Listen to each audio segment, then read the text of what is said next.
Ito pala ang kwento ng buhay ni Alma Moreno, isa sa pinakamahusay na aktres sa Pilipinas. Halika mga kakwento, samahan ninyo ako at alamin natin ang naging kwento ng buhay niya.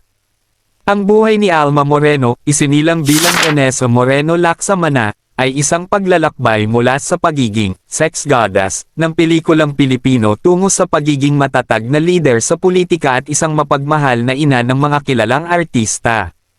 Maagang buhay at pagkatuklas, 1959 hanggang 1973. Ipinanganak si Alma Moreno noong May 25, 1959, sa Cervantes, Ilocos Sur, kina Frank Laksamana at Jean Moreno. Lumaki siya sa isang simpleng pamilya na may marangal na pamumuhay. Noong 1973, sa edad na 14, nadiskubre siya sa Cebu ng komedyanteng si Chiquito, na siyang nagpakilala sa kanya sa direktor at producer na si Artemio Marquez. Pag-angat sa kasikatan ng Sex Goddess era, 1974 hanggang 1980s.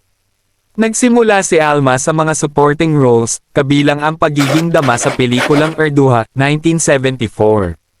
Ngunit sumikat siya ng husto noong 1976 sa pelikulang Ligaw na Bulaklak, sa direksyon ng pambansang alagad ng sining na si Ismael Bernal. Sa dekada 70 at 80, tinagurian siyang sex goddess ng pelikulang Pilipino, dahil sa kanyang matatapang at mapangahas na papel sa mga pelikula tulad ng City After Dark, 1980, at Mga Bilanggong Birhen, 1977. Hindi lamang siya nakilala sa pelikula, sumikat din siya sa telebisyon bilang host ng mga variety show tulad ng Love Linas at Rated A, kung saan naging popular ang kanyang tanga na kasuotan sa sayaw. Sa kabila ng kanyang sexy image, napatunayan din niya ang kanyang husay sa drama sa mga palabas tulad ng Alindog, na tumatalakay sa buhay ng modernong Filipina. Karera sa politika at serbisyong bayan, 1995, kasalukuyan.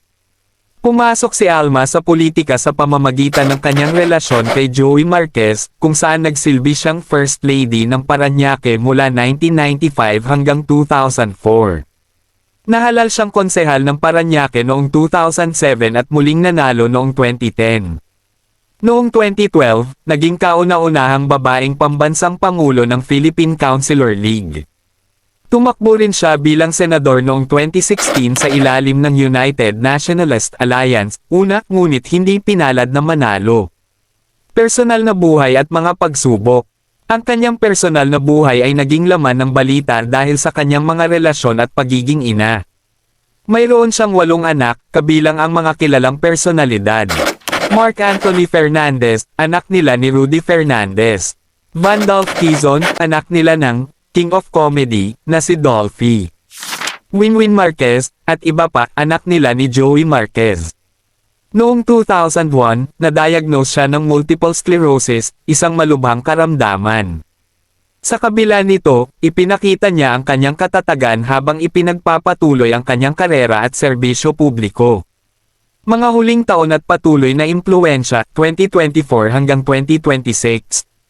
Hanggang sa kasalukuyan, aktibo pa rin si Alma Moreno sa industriya ng aliwan.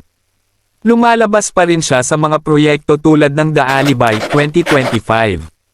Nanatili siyang isang simbolo ng katatagan, isang babaeng matagumpay na pinagsabay ang mundo ng showbiz at politika.